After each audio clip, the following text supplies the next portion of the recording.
नमस्कार विद्यार्थी मित्रांनो, मी प्रशांत संकल्प अकॅडमी पुणेमध्ये आपलं स्वागत करतो.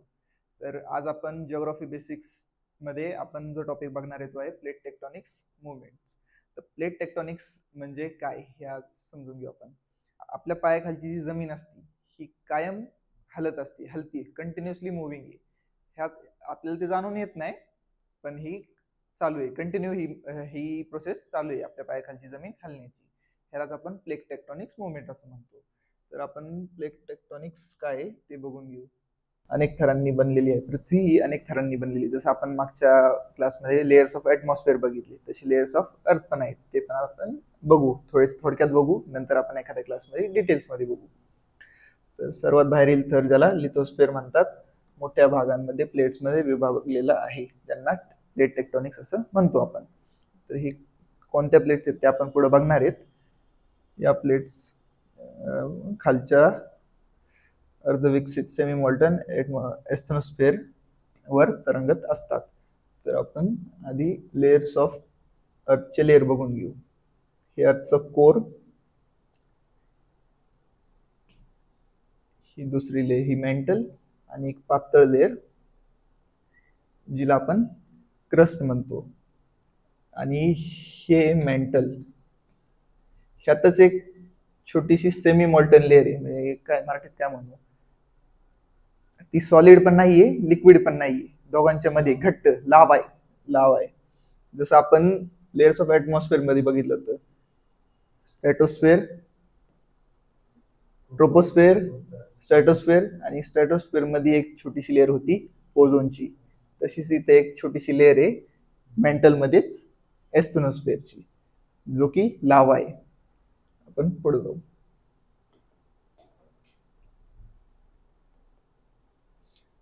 तर 3 मेन टाईपचे प्लेट मुवमेंट्स असतात. प्लेट बाउंड्रीज, त्याला आपण बाउंड्रीज म्हणतो. तर पहिली प्लेट बाउंड्री काय आहे, डायव्हर्जंट. डायव्हर्जंट मध्ये काय होतं, जसं की इथे एकमेकांपासून लांब जात आहे, डायव्हर्ट करतात, येत पुढे गेले डायव्हर्ट झाले, तसं डायव्हर्ट. एक प्लेट आहे जी इकडे मूव्ह करते, एक प्लेट इकडे मूव्ह करते. आता क्रस्ट जे आहे ते त्याच्यावर 2 प्रकारच्या मेन प्लेट्स असतात. एक असती ओशियनिक प्लेट आणि एक कॉन्टिनेंटल प्लेट, ओपी आणि ओसी म्हणू आपण आता सध्या. तर ही जी कॉन्टिनेंटल प्लेट आहे ही वरती आहे, त्याच्या खाली जी प्लेट आहे ती ओशियनिक प्लेट आहे. आता ह्याच्यावरून आपण एक सिम्पली सांगू शकतो की जी हलकं आहे ते वरती आहे आणि जे जड आहे ते खाली आहे. ह्याची डेन्सिटी जास्त आहे म्हणून ही खाली आहे, ह्याची डेन्सिटी जास्त वर आहे. आणि इथं उरलेल्या भागात जिथं ही वर आहे आणि इथं मोकळ्या भागात पाणी आहे, इथं समुद्र आहे, इथं जमीन आहे. हिची डेन्सिटी जास्त आहे, हिची डेन्सिटी कमी आहे. तर अशाच 2 लेअर आहेत.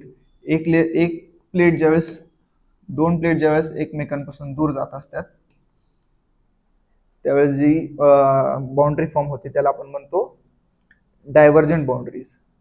त्याने होतं काय, आपण जे आता मागं बघितलं होतं, ही एस्थेनोस्फिअरची लेअर आहे, लावा आहे. आता हे इथं असं कंटिन्यू करंट चालू असतात असे.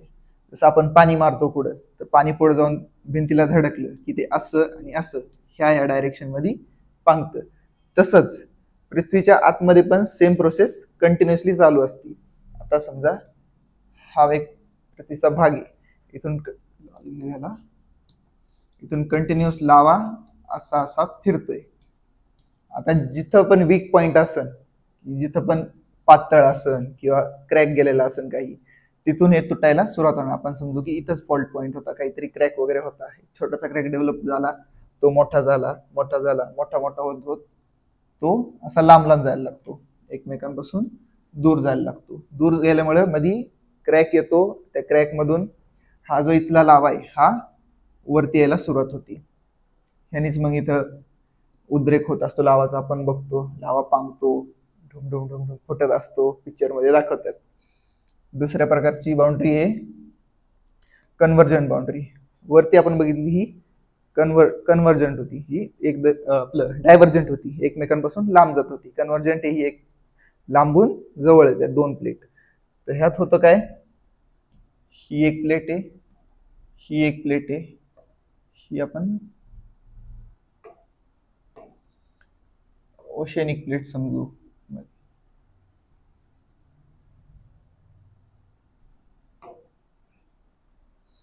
ही एक ओशनिक प्लेट आहे, जड प्लेट आहे.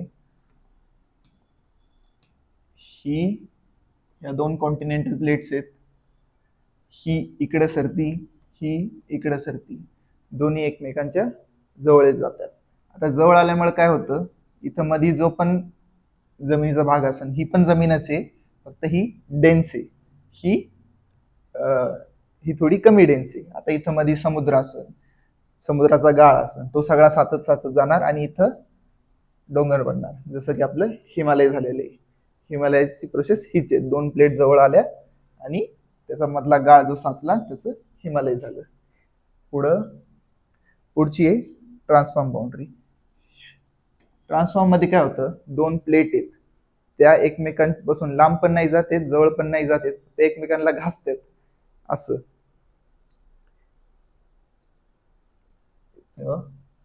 ही एक प्लेट आहे, ही एक प्लेट आहे, ही प्लेट इकडे चालली, ही प्लेट इकडे चालली, हे इथं फ्रिक्शन आहे. आपण पुढं बघू. आता पहिली डायव्हर्जंट बाउंड्री. प्लेट्स एकमेकांपासून दूर जातात, ज्यामुळे मॅग्मा वर येऊन नवीन क्रस्ट तयार होतो. एक प्लेट इकडे चालली, एक प्लेट इकडे चालली. आता हे फक्त असं नाही की जमिनीवरच होते, म्हणजे जमिनीवरच होते, फक्त आपल्याला जी जेवढी जमीन दिसते तेवढ्यावरच होते असं नाहीये, हे समुद्राच्या खाली पण होत असतं. तर बघा, हे तीच डायग्राम ही समुद्राखालच दाखवलेले यांनी. ही प्लेट इकडे चालली, ही प्लेट इकडे चालली, मॅग्मा असा असत,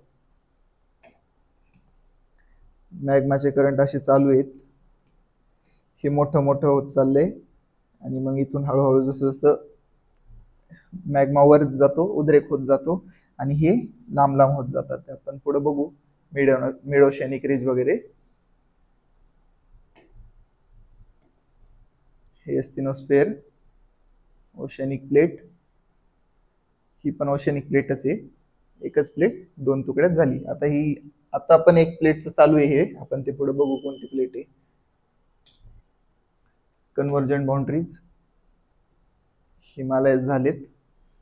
आता बघा, ही सबडक्टिंग म्हणजे खाली बुडणारी दोन प्लेट आहेत, ही कॉन्टिनेंटल आहे,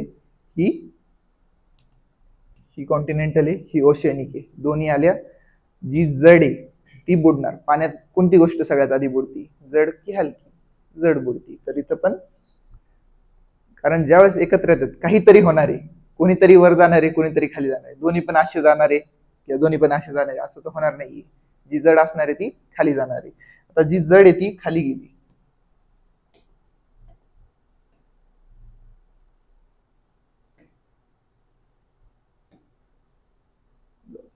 जी जड आहे ती खाली चालली अशी.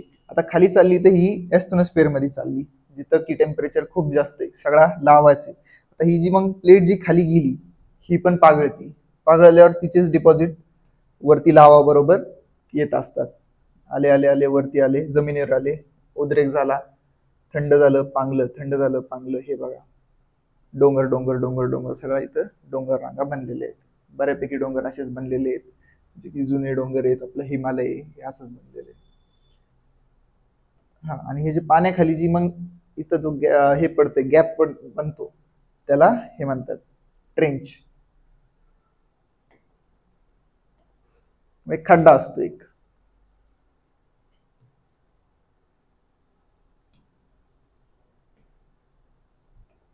ट्रान्सफॉर्म बाउंड्री, एक प्लेट इकडे चालली, एक प्लेट इकडे चालली. याचं एक्झाम्पल साठी बघून घ्या, कॅलिफोर्निया सॅन एंड्रियास.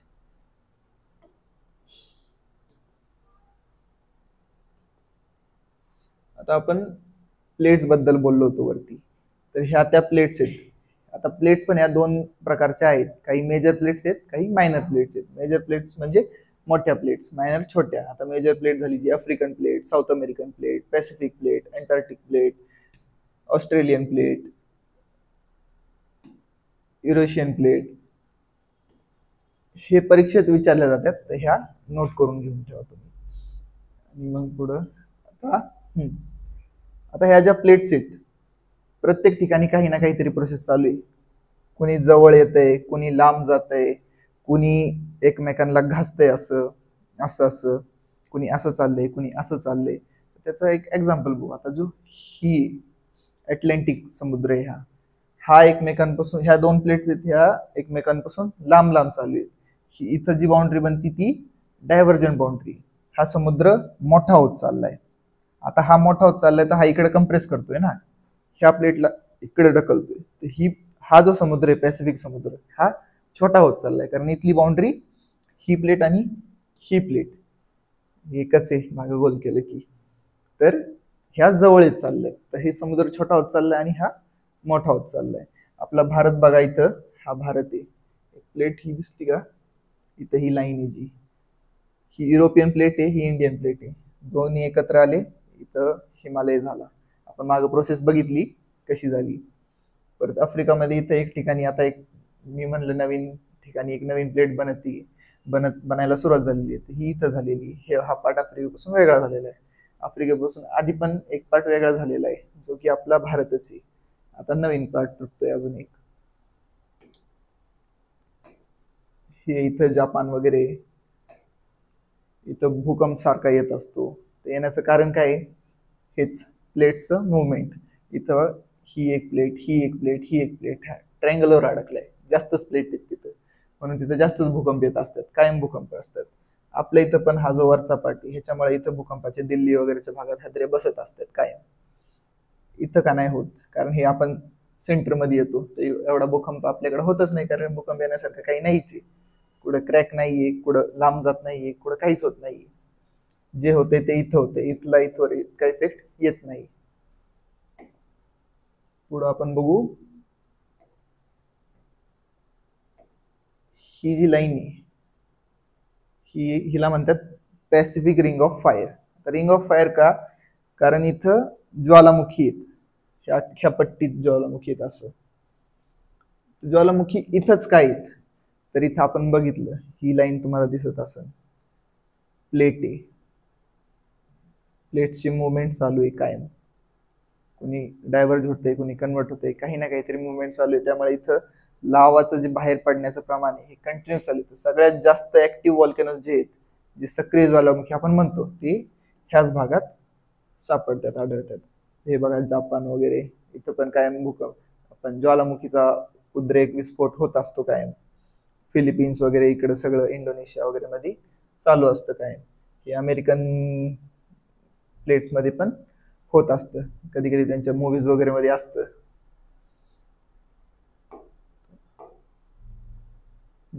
एक ती नवीन प्लेट आपण म्हणत होतो ती इथं ग्रेट रिफ्ट व्हॅली, आफ्रिका तुटतोय हा. इथून आफ्रिकन प्लेट मधून अजून एक छोटीशी प्लेट कट होती.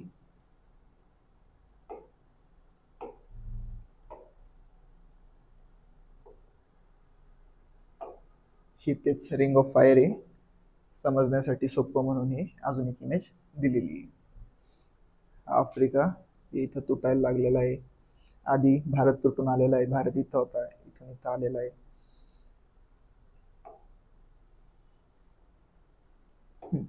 आता ही आधी सुरुवातीला हा एकच जमिनीचा भाग होता. ही जर पृथ्वी, तर जमीन ही एकच, इथं एकच जमिनीचा भाग होता हा अख्खा, आणि आजूबाजूला सगळा समुद्र होता. पण ह्या करंट्समुळे जे आपण बघितलं की लावा खालून पुश करतोय, ही जमीन तुटायला सुरुवात झाली आणि आज आपण हे वेगवेगळे फॉर्म बघतोय. आता हे कायम असंच राहत नाही, हे एकत्र येतं तुटतं, एकत्र येतं तुटतं, हे कंटिन्यू चालूच असतंय. जसं की आता हे बघितलं, आता हे नवीन प्लेट तुटायला लागली. ही इंडियाची प्लेट आधी इथं होती, हे आणि हे एकच प्लेट पासून वेगळे झालेले आहेत. यांना जर जोडलं तर हे एकदम परफेक्ट एकमेकांना फिट बसताना दिसणार. ह्या इंडियाला पण इथं आणून जोडलं ते एकदम परफेक्ट फिट बसणार, कारण काय एकच प्लेट इथून तुटलेली, फक्त ती सरकत वर गेलेली. ही आफ्रिकन प्लेट पण ह्याचाच भाग होती. अजून हे प्लेट्स पण, हे सगळ्यांना आणलं की हे सगळे एकत्र असं जुळून बसणार. आणि हे एकच होते, ह्याचे पुरावे काय आहेत, की इथं जे प्राणी होते तेच प्राणी इथं सापडतात म्हणजे कसे ऍक्च्युअल प्राणी नाही सापडत आहेत, त्यांचे स्केल्टन सापडतात, अवशेष राहिलेले. आज ते प्राणी जिवंत नाही आहेत, पण कधी जुने त्यांचे हाडकं वगैरे सापडतात. परत इथं जी डोंगर रांग असेल किंवा इथं जो खडक आहे तोच खडक इथं पण आहे, किंवा इथं जो खडक आहे तोच खडक इथं पण सापडणार. सेम, काहीच फरक नाहीये. आणि व्हिडिओ आवडला असेल तर चॅनलला लाईक करा, शेअर करा आणि सबस्क्राईब करा. थँक्यू.